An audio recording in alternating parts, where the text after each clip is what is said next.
Hi, my name is Courtney, and today I'm going to be talking about things that I wish I knew before I followed one of my favorite artists on tour. I've done this twice now for two different tours, and I'm about to do it for another leg, and I just think it's really important to think about a lot of different factors. I get asked a lot how I do this. I've taken two different approaches.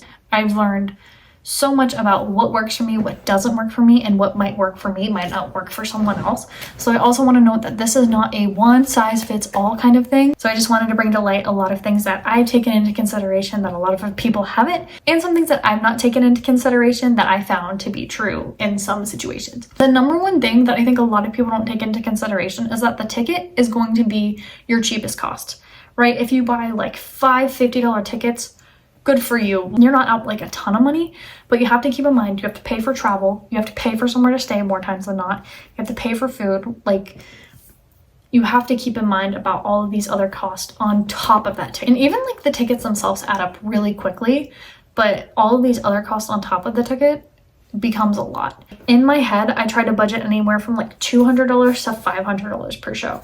And that's like me staying like 1 or 2 nights in a hotel typically. The second thing that I think a lot of people don't take into consideration are cancellations. And I have had my fair share of cancellations, postponements, you name it. I was supposed to see a tour on my birthday in 2022. I was supposed to see a tour on my birthday in 2023. Both of those shows got canceled, just those specific shows. And it was devastating. And I mean, just from these cancellations alone, I learned to book things refundable. And that is my saving grace. Because worst case scenario, I'm out like 20 or 30 bucks in case the thing happens. But if it doesn't happen, I'm not out like $100+ potentially. I always try to book my flights with at least a credit refundable because I know I'll use that credit at some point. I have known people who've just like taken the trip just to take the trip.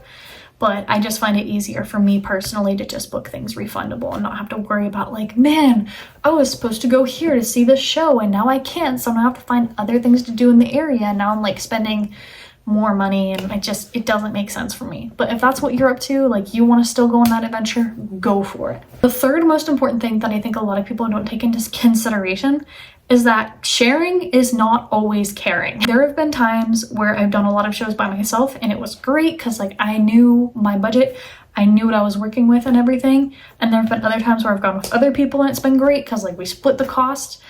But that is not always the way. There have been a handful of times where I found myself spending more money when I've shared versus if I would have gone by myself.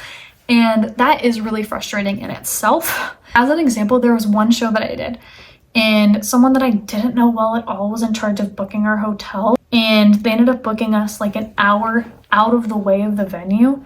And like we weren't there to explore or anything. Like we were there strictly to go to the show. There was like one way to get to the venue through public transportation and it wasn't really like super trustworthy from a lot of things that I read online. And like an Uber for an hour away is like ridiculous, even if you're splitting it between like 3 to 4 people.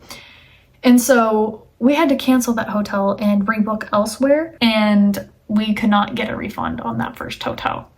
So keep in mind, sharing is not always caring. The fourth thing that I don't think a lot of people take into consideration is that you have to really take care of your body and know your body to go through this.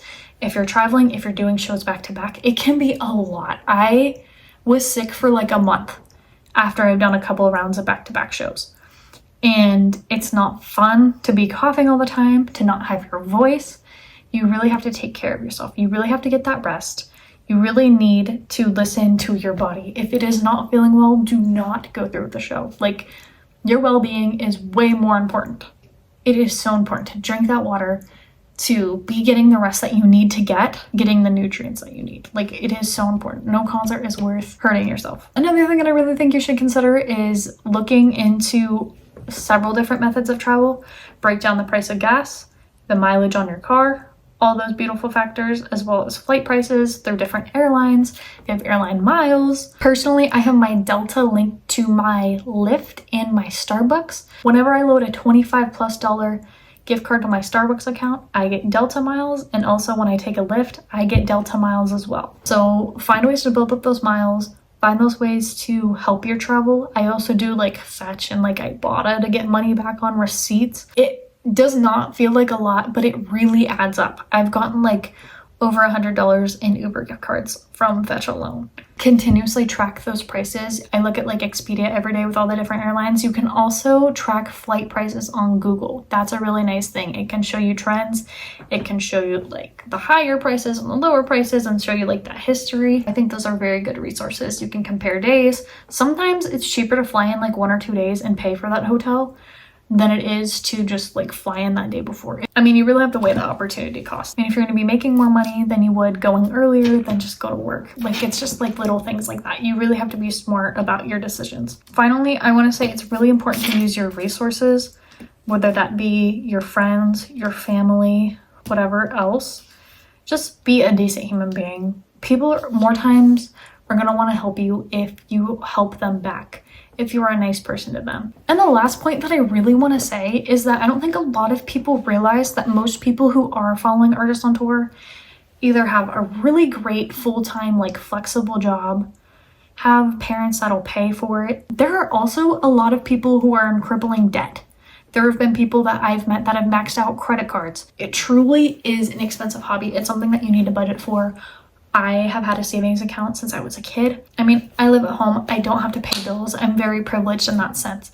And I understand that there are other people my age who have to pay rent. They have to pay a bunch of bills. They have to pay for insurance and all these other things that, you know, following someone on tour would be near impossible. I have a really good knowledge on like weighing money, figuring out ways to get money back, and I feel like that's something I want to do in another video, is talk about like my side gigs and ways that I save money, ways that I make money. I think that's another thing that a lot of people don't realize, is that a lot of people who do this have really great flexible jobs that allow them to travel. I've met people with parents who are pilots. I've met people with parents who work for like major hotel chains. I've met people like all across the board that have these crazy privileges that allow them to do this so much easier. It's not really something that I thought about before. And then I've also seen people who like have like $0 in their bank account and quite literally put themselves into debt. And that's a scary thing. And I do not wish upon anyone to put themselves in any kind of debt for a concert. Like, it is not worth it that much. Do not overdo it on Klarna. Please, by all means. And kind of in connection with that, what I really want to say is do not take on more than you can swallow, right? I think it's really important. Like, if you can't do a show, if something doesn't work anymore, it's okay. Like, it's okay to sell that ticket. It's okay to cancel that trip. Like, it's 100% okay. There's nothing wrong with it if you can't handle it. There have been times where I've had to sell my tickets because like it just didn't work anymore for me. And that's okay. It was hard, but I did it. If you have any specific questions or anything that you want me to talk about on a deeper level in a future video, please put them in the comments.